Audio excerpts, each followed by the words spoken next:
aujourd'hui, je vais répondre à toutes les questions que vous m'avez posées dans ma story Instagram. Et d'ailleurs, merci parce que vous avez été nombreux à m'écrire beaucoup de questions. Première question, quel est ton parcours? Alors, il faut savoir que j'ai 28 ans. J'ai commencé quand j'avais 15 ans par un bac pro cuisine. Je l'ai fait par une école hôtelière, donc celle d'Avignon. J'ai fait plein de super stages d'ailleurs, des relais châteaux, dans le Luberon. J'ai même fait un étoilé Michelin, donc c'était vraiment super cool comme apprentissage. Après, à 19 ans, j'ai décidé de passer mon CAP pâtisserie. Pourtant, j'avais déménagé encore, donc je m'étais inscrite au CFA à Ajaccio, mais ils m'ont dit que j'en avais pour 2 ans d'école et tout. Donc j'ai un petit peu grugé l'école et j'allais m'inscrire en candidat libre de l'académie et je l'ai eu du premier coup, donc j'ai bien fait. Je me suis économisé 2 années parce que moi, ce que j'aimais, c'était apprendre. Moi, j'apprenais plus quand j'étais en entreprise.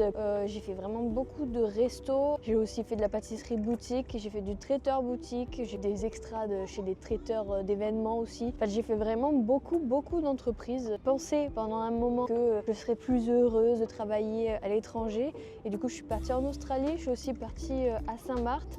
Voilà. Donc deuxième question, comment est née Sorenza Pâtisserie et pourquoi tu t'es mise à travailler depuis chez toi? Alors Sorenza Pâtisserie est née en début d'année 2024, janvier si je dis pas de bêtises, simplement parce que comme je vous disais j'ai fait beaucoup d'entreprises, là c'est très souvent, très vite, faire toujours les mêmes gâteaux, toujours les mêmes choses. C'est un métier où on répète les gestes, ça c'est une certitude. Par contre, répéter toujours les mêmes gâteaux, moi ça me saoulait très vite. Quand je suis rentrée de Saint-Barth, j'ai eu le déclic, je me suis dit en fait non, j'en ai juste marre de travailler pour les autres, que ce soit en France, à l'étranger, peu importe. Je veux juste plus travailler pour les autres, je veux travailler pour moi, je veux laisser parler ma créativité, je veux changer mes gâteaux quand j'ai envie, je veux les faire comme j'ai envie de travailler comme je veux et sans avoir de compte à rendre à personne. Et c'est pour ça que je me suis mise à mon compte. J'avais déjà mon autre entreprise quand j'ai lancé Sorenza Pâtisserie parce que j'avais déjà fait un petit peu d'entrepreneuriat en 2020 et lorsqu'un ami à moi qui tient une pizzeria en Corse à Portich m'avait proposé de lui faire les desserts donc de sa pizzeria et j'avais dit oui.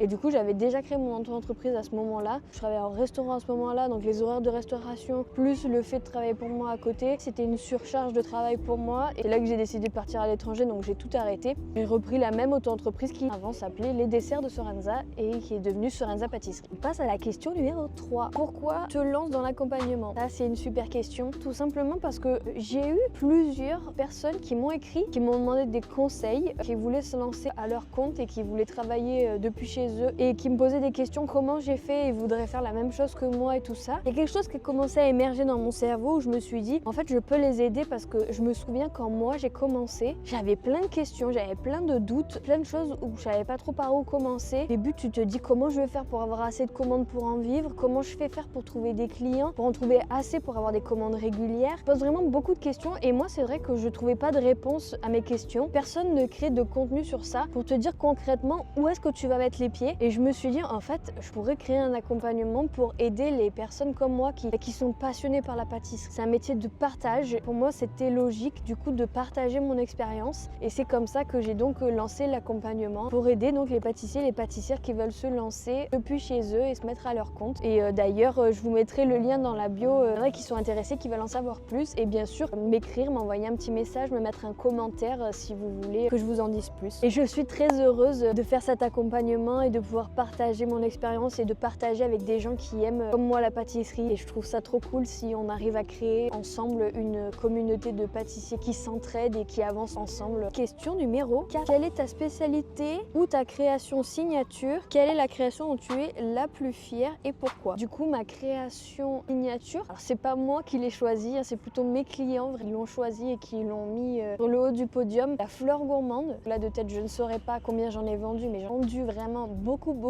L'idée elle m'est venue, je suis allée en vacances à Saint-Tropez et je suis allée à la boutique de Cédric Grolet et j'ai goûté sa fleur vanille et j'ai adoré et je me suis dit j'ai envie de faire ma fleur à moi. C'est là que m'est venue l'idée de la fleur gourmande. Je voulais quelque chose de gourmand, de léger à la fois, quelque chose qu'on a envie de manger quand on est très gourmand mais quand même pouvoir déguster après un repas sans se dire ça va être de trop. Chocolat. Je comprends pas pourquoi il passe tous derrière moi. Et d'ailleurs, petit spoiler alert, j'ai vu que j'avais fait une petite pause pour justement ne pas me lasser de cette création. Elle sera de retour à la prochaine carte. Alors question numéro 5, travailles-tu uniquement avec des produits de saison? Oui et oui. Pourquoi je travaille qu'avec des produits de saison? Tout simplement parce que les fruits sont meilleurs quand ils sont de saison, leur coût est beaucoup moins élevé quand ils sont de saison et que la qualité pour moi c'est primordial. J'ai pas envie de faire des fraisiers au mois de février, j'ai pas envie d'utiliser des fraises qui sont pas bonnes, j'ai pas envie d'utiliser des fraises qui sont importées d'un autre pays. On a la chance de vivre en France France. Croyez-moi, j'ai voyagé. Nos fruits et nos légumes sont les meilleurs. Alors profitez, mangez local, mangez de saison. Allez voir des petits producteurs autour de chez vous. Putain, mais elle va passer combien de fois? Elle voit que je suis en train de parler, non? Question numéro 6. Comment imagines-tu une pâtisserie avant même de la créer? Généralement, ou j'ai vu un visuel qui m'a donné une idée, qui m'a inspiré, ou alors j'ai un goût en bouche que j'ai envie de travailler, que j'ai envie de tester.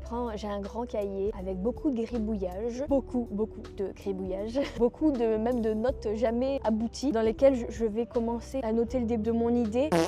On va prendre l'exemple de la fleur gourmande. Je savais déjà que je voulais quelque chose de gourmand et de léger à la fois, donc je savais que je voulais une chantilly vanille très légère, pralinée, noix de pécan. Et après, autour de ça, je modèle, je me dis du caramel, un brownie bien fondant avec de la noix de pécan pour rappeler le praliné. Après, bien évidemment, je fais des tests, je fais goûter. Très autocritique, mais j'aime aussi critique extérieure, donc je fais goûter. Question numéro 7. Vas-tu continuer à créer et vendre tes pâtisseries? Alors oui, bien sûr que oui. Mais il y aura bien évidemment quelques petits changements. Déjà, il y aura la nouvelle carte. Je vais juste sûrement faire des petites modifications pour avoir assez de temps à me consacrer aux personnes que j'accompagnerai, parce que le but de mon accompagnement, c'est d'être 100% avec eux, de les aider le plus possible et d'être surtout disponible à chaque moment pour pouvoir les aider, répondre à leurs questions dès qu'ils en ont besoin. Aussi avoir du temps pour créer et faire vos commandes et vous régaler encore chez Sorenza Pâtisserie.